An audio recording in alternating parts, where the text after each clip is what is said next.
अस्सलाम वालेकुम नाजरीन, पल पल न्यूज में आप सबका खैर मकदम है। मैं हूं आपके साथ नतीम अकरम। दोस्तों, एक एक कर मुस्लिम लीडरशिप को खत्म करने की नापाक कोशिशें जो हैं कई बरसों से लगातार जारी हैं।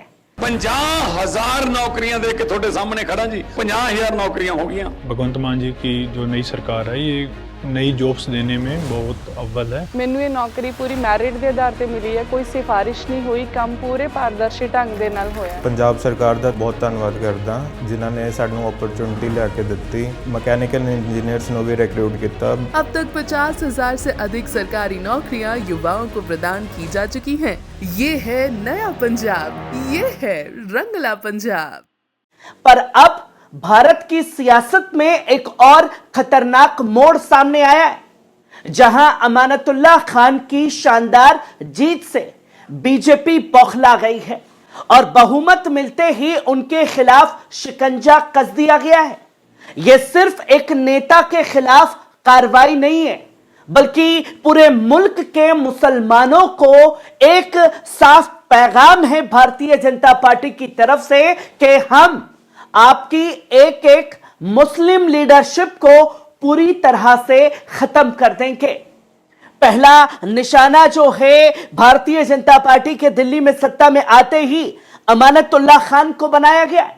सरकार बनने के साथ ही मुस्लिम लीडरशिप को खत्म करने की साजिशें खुलकर सामने आ चुकी हैं और गोदी मीडिया इस नाइंसाफी को जायज ठहराने में जुटा हुआ है, लेकिन सच दबाया नहीं जा सकता।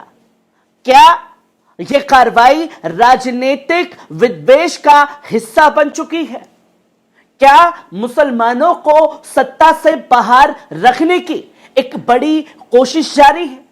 क्या अब हर मजलूम की आवाज को कुचलने की योजना जो है भारतीय जनता पार्टी द्वारा बनाई जा रही है?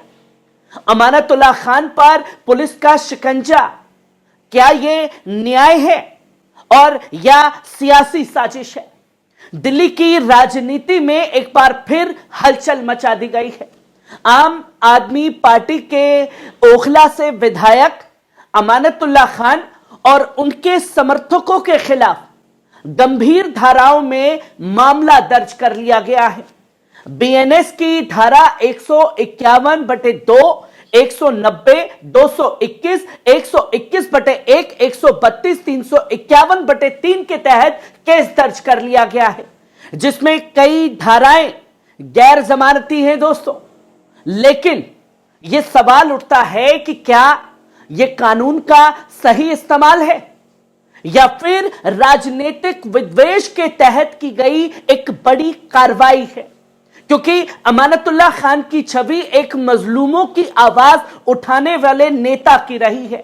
उनकी जुबान पर हमेशा उन लोगों के हक की बात रही है जिनकी आवाज सरकार और सिस्टम लगातार दबाने की कोशिश करती है दोस्तों। क्या यह मामला किसी साजिश का एक बड़ा हिस्सा है?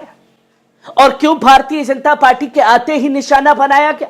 जिस तरह से उनके खिलाफ धाराएं लगाई गई हैं, क्या ये राजनीतिक बदले की कार्रवाई नहीं लगती आपको?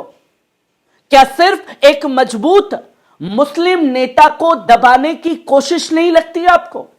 दिल्ली की सियासत में अमानतुल्लाह खान की ताकत और जनता का उनके प्रति प्यार हमेशा से सत्ता पक्ष को खटकता रहा है और लगातार उनके समर्थक इस कार्रवाई को जनता की आवाज को कुचलने की कोशिश मान रहे हैं, क्योंकि अमानतुल्लाह खान एक वाहिद ऐसा नाम बन चुका है जो लगातार हर मुद्दे पर खुलकर बोलता हुआ दिखाई देता है।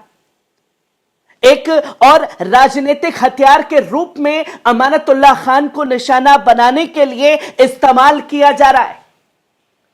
और जब अमानतुल्लाह खान पर यह कार्रवाई की गई है दोस्तों, AIMIM की तरफ से भी बड़ा कदम उठाया गया है। जहां दिल्ली की सियासत में हमने देखा कि हलचल तेज हुई, आम आदमी पार्टी और AIMIM के कद्दावर नेता आमने सामने थे और अमानतुल्लाह खान के खिलाफ जब गंभीर धाराओं में मुकदमा दर्ज किया गया है, लेकिन इस कार्रवाई को लेकर उनके समर्थकों और सियासी दलों में गुस्सा देखा जा रहा है।